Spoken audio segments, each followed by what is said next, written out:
تسبق خطوة الأزمان. ولا تجد اکثرهم شاکرین، اور تو دیکھے گا کہ ان کی اکثریت تیری شکر گزار بندوں پر مشتمل نہیں ہوگی. یہ چیلنج تھا، اور ایک چھوٹا سا چیلنج جو سورہ صاد میں آیا ہے، اور یہاں تو اس نے اللہ کے جلال کی قسم کھا کر کہا قال فبعزتک لأغوینہم اجمعین، اے رب تیری عزت تیرے جلال کی قسم ہے میں ان سب کو گمراہ کر کے چھوڑوں گا، الا عبادک منہم المخلصین، سوائے ان میں سے وہ کچھ لوگ جنہیں تو خالص اپنا بندہ بنا لے، جنہیں تو اپنا بندہ بنا لے. مخلص، مخلص نہیں، مخلص یہ مفعول ہے، فاعل نہیں ہے، جسے تو بنا لے. بعض لوگوں کو اللہ چن لیتا ہے، هو اجتباکم، تمہیں چن لیا ہے. استفاء، اجتباء، بس وہ بچیں گے جن کو تو اپنی خاص امان میں لے لے گا، باقی میں سب کو گمراہ کر کے چھوڑوں. یہ ہے اصل دنیا میں نوع انسانی کا ابدی دشمن، ازلی سے ابدی تک. اور اس میں نوٹ کیجئے کہ اس کی اصل بنیاد کیا ہوئی؟ دو لفظ، تکبر اور حسد. استکبرا، تکبر کیا، انا خیر منہ، میں اس سے بہتر ہوں. یہ ساری بس کی گانٹھ یہی ہے، سب سے بڑی گمراہی کی وجہ یہی ہے. اسی لیے کہا ہے حدیث میں لن يدخل الجنہ من کان فی قلبہ مثقال حبۃ من کبر، جنت میں ہرگز وہ شخص کبھی بھی داخل نہیں ہو سکے گا جس کے دل میں رائے کے دانے کے برابر بھی کبر ہے. تکبر سب سے بڑا جرم ہے. الکبر ردائی، اللہ فرماتا ہے یہ تکبر یہ تو میری چادر ہے. کوئی شخص تکبر کرتا تو گویا میری چادر گھسیٹ رہا ہے میرے کندھے سے. عرب میں کسی شخص کی توہین کرنی ہوتی تھی تو اس کی چادر گھسیٹتے تھے، ننگا کر دیا گویا کہ یہ میری ردائی ہے، الکبر ردائی، یہ میری چادر ہے، یہ جامہ مجھے زیب دیتا ہے، مجھ پر راستہ تھا. اور حسد، آدم کو جو برتری عطا ہو گئی اس حسد کی آگ میں وہ جل رہا ہے اور اس کا انتقام لینا چاہتا ہے. آدم سے بھی، آدم کو بھی گمراہ کیا، جنت سے نکلوایا. ویسے نکلنا تو انہیں تھا ہی مشیت اذنی میں، لیکن فوری طور پر اللہ کے حکم کی خلاف ورزی تو کروائی نا. فعصى آدم ربہ فغوى، آدم نے اپنے رب کے حکم کی نافرمانی کی اور گمراہ ہوا عارضی طور پر. یہ دوسری بات ہے، توبہ کر لی، اللہ نے توبہ قبول فرما لی، معاف کر دیا. کوئی مستقل جو ہے وہ نسل انسانی پر اس گناہ کا اثر متوارث طور پر نہیں آ رہا ہے، ختم ہو چکا معاملہ، ہوا تھا ہو گیا. فتلقى آدم من ربہ کلمات فتاب علیہ انہ هو التواب الرحیم. اور توبہ کی شان یہ ہے جب وہ قبول ہو جائے اللہ کی جناب میں، کیا تائب من الذنب کمن لا ذنب لہ، گناہ سے توبہ کرنے والا ایسے ہوتا ہے جیسے اس نے کبھی گناہ کیا ہی نہیں تھا. لیکن بہرحال وہ گمراہ کرنے میں کامیاب ہو گیا، حضرت آدم اور حوا کو بھی. اور نوع انسانی کی عظیم اکثریت، عظیم اکثریت، عظیم اکثریت اس کے داؤ میں آئی ہوئی ہے نہیں. کتنے ہیں وہ عباد اللہ المخلصین، الا عبادک منہم المخلصین، کتنے ہیں جو واقعتاً خالصتاً اللہ کے بندے بن گئے ہوں، جنہیں اللہ نے اپنا بنا لیا، اپنا قرار دے دیا.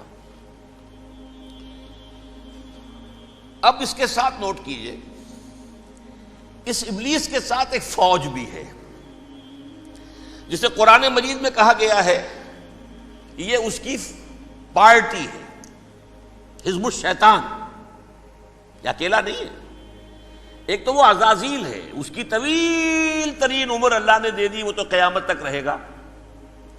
باقی بھی جنات جو ہیں ان کی نسل میں سے، یا اس کی نوع میں سے، اس کی نسل میں سے، جنات کی عمریں انسانوں کی عمروں سے زیادہ ہیں، بہت زیادہ ہیں. لیکن پھر بھی اتنی نہیں ہے. یہ خاص ہے اس کا معاملہ کہ اس نے کہا تھا رب انظرنی الی یوم یبعثون، مجھے دے دے مہلت اس وقت تک تاکہ میں ثابت کر کے دکھا دوں کہ جسے تو نے یہ خلافت دیا یہ اس کا اہل نہیں ہے. Let me prove this point. ولا تجد اکثرہم شاکرین، تو ان کی اکثریت کو شکر گزار نہیں پائے گا. وہ ابلیس جو ہے وہ ریکروٹ کرتا ہے اپنے فوجی، اول تو خود جنات میں سے جو اس کے نمبر 1 لشکری ہے.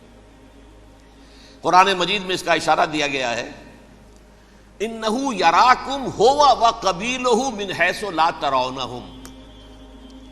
دیکھو لوگو، اے انسانوں، وہ ابلیس لعین عزازیل اور جو اس کی قبیلے کے لوگ ہیں، جنات ہیں، وہ تمہیں وہاں سے دیکھتے ہیں اور تاکتے ہیں اور حملہ کرتے ہیں جہاں سے تم انہیں نہیں دیکھتے. وہ غیر مرئی ہیں، انویزیبل ہیں، تمہیں نظر نہیں آتے. ویزیبل دشمن کا وار تو روک لو گے، انویزیبل کا کیسے روکو گے؟ انہو یراکم ہوا وقبیلہ، اکیلا ہی نہیں ہے وہ تو تمہیں تاکتا ہے، تم پر حملہ کرتا ہے، گھات میں لگ کر جو ہے تمہارے اوپر حملہ کرتا ہے، وہ بھی اور اس کے ساتھ اس کے قبیلے کے لوگ جنات بھی، من حیث لا ترونہم، جہاں سے کہ تم انہیں نہیں دیکھتے. لیکن اس کے علاوہ وہ انسانوں میں سے بھی ریکریوٹ، رنگ روٹ وہ برپا وہ جو ہے ان کو اپنے پاس رکھتا ہے فوج کے اندر.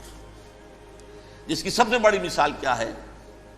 سورہ مجادلہ میں اللہ تعالیٰ نے منافق، حالانکہ وہ کون تھے؟ بظاہر حضور کا کلمہ پڑھنے والے، حضور کے پیچھے نماز پڑھنے والے، اسلام کا دعویٰ کرنے والے، ان کو اللہ فرماتا ہے اولئک حزب الشیطان الا ان حزب الشیطان هم الخاسرون، یہ شیطان کی پارٹی کے لوگ ہیں.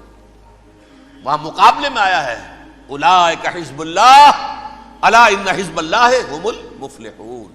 یہ دو پارٹیاں ہیں، حزب اللہ اللہ کی پارٹی جو اس کے مخلص بندے ہیں، وہ اللہ کی پارٹی، اور جو شیطان کے مرید بن گئے اس کے ہاتھ پر بیعت کر لی، لہذا وہ اس شیطان کی پارٹی کے لوگ ہیں، چاہے وہ انسان ہو چاہے جن ہو. تو انسانوں میں سے بھی اس کے حزب میں، اس کی پارٹی میں اس کے ایجنٹ ہیں اور بہت ہیں، بلکہ بہت سے تو ایسے ہیں کہ جو جنات کے بھی کان کتر دیں، ان کو بھی شیطنت سکھا دیں، پڑھا دیں. لیکن اب ایک بات سمجھیے، ایک دنیا میں نسل اور قوم بھی ایسی ہے جو ایک خاص وقت سے بحیثیت مجموعی من حیث القوم ابلیس کی ایجنٹ بن گئی ہے. وہ کون ہے؟ وہ یہودی ہے. یہ یہودی قوم جو ہے، اس میں ایک تو کچھ یہ کہ ان کی فطرت کے اندر یہ تھا کہ ہم ہیں اصل انسان، باقی انسان جو ہے وہ انسان نما حیوان ہے، ان کی کوئی حیثیت ہی نہیں. ہم ہیں اصل انسان، نحن ابناء اللہ و احباؤہ. باقی یہ جنٹائلز، یہ گوئمز، غیر یہودی، یہ تو حیوانات ہیں. اب جیسے کہ انسانوں کو حق ہے کہ حیوانوں کو ایکسپلائٹ کریں، استعمال کریں. گھوڑے کو آپ تانگے میں باندھتے ہیں کہ نہیں؟ اس کی پسینے کی اور محنت کی کمائی ہے جو کھاتا ہے تانگا چلانے والا. البتہ یہ ضرور ہے کہ چونکہ اگلے روز پھر جوتنا ہے تو کچھ نہ کچھ تو اسے بھی کھلائے گا نا، اپنی کمائی میں سے کچھ دانے کھلائے گا، کچھ اور گھاس دے گا. یا بیل کو جوتنا ہے ہل میں تو کچھ نہ کچھ اس کو دینا ہوگا کھانے کو، لیکن پھر اسے استعمال کرنا ہے. تو ان کا مستقل قول یہ ہے کہ اصل انسان ہم ہیں، باقی پوری نوع انسانی ہمارے لیے حیوانوں کے درجے میں. ہم چاہیں جس طرح انہیں استعمال کریں، ایکسپلائٹ کریں، دھوکہ دیں، جیسے چاہیں، لوٹیں، کھسوٹیں، سب کچھ کریں، بدعہدی کریں، ان سے سود لیں، سب کریں، جو بھی ممکن طریقہ ہو، یہ ہمارے لیے ہم ڈومینیٹ کریں گے، اور یہ در حقیقت ہمارے اعلی کار ہیں. ایک تو اس اعتبار سے یہود بقیہ پوری نوع انسانی کے دشمن بن گئے. قرآن مجید کی وہ آیت بھی میں نے آپ کو سنائی ہے، وَقَالُوا لَيْسَ عَلَيْنَا فِي الْأُمِّيِّينَ سَبِيلٌ. یہ امیین کہتے تھے نا ان کو، جو غیر یہودی ہیں، کیونکہ ان کے پاس کتاب تھی، تورات تھی، اور کتاب نہیں تھی کسی کے پاس. لہذا یہ ان پڑھ ہے، پاگل ہے، جاہل ہے، امی ہے. ہم ہیں صاحب کتاب، ہمارے پاس شریعت، ہمارے پاس کتاب. یہ لوگ ان پڑھ ہیں، جاہل ہیں. لیس علینا فی الامیین سبیل. ان امیین کو ہم لوٹیں، کھسوٹیں، دھوکہ دیں، فریب سے جو کریں، چوری کریں، ڈاکہ ڈالیں، جیب کے قطرے، جس طرح بھی کریں ہمارے لیے جائز ہے، ہمارے اوپر کوئی گرفت نہیں ہوگی. اللہ تعالیٰ ہم سے یہ نہیں پوچھے گا تم نے جھوٹ کیوں بولا تھا اس کے ساتھ، تم نے وعدہ خلافی کیوں کی تھی اس کے ساتھ، تم نے کیوں دھوکہ دیا تھا اس کو، تم نے کیوں اس کا مال جو ہے غبن کر لیا تھا، ہڑپ کر لیا تھا. نہیں، ہم پر پوچھ نہیں ہے. اس اعتبار سے ایک تو یہ انسانیت کی دشمنی ان کی گھٹی میں پڑ گئی، اس غلط خیال کی وجہ سے. ہم تو بخشے بخشائے ہیں، we are the chosen people of the Lord. ہمیں تو اللہ اگر جہنم میں داخل بھی کرے گا تو صرف چند دن، لن تمسنا النار الا ایاما معدودات، باقی اصل میں تو ہم تو اللہ کے پسندیدہ، نحن ابناء اللہ واحباہ، اس کے بیٹوں کے مانند ہیں، بڑے چہیتے ہیں، لاڈلے ہیں. یہ باقی دنیا، باقی انسان ہماری چراہ گاہ ہے، جیسے چاہیں چریں.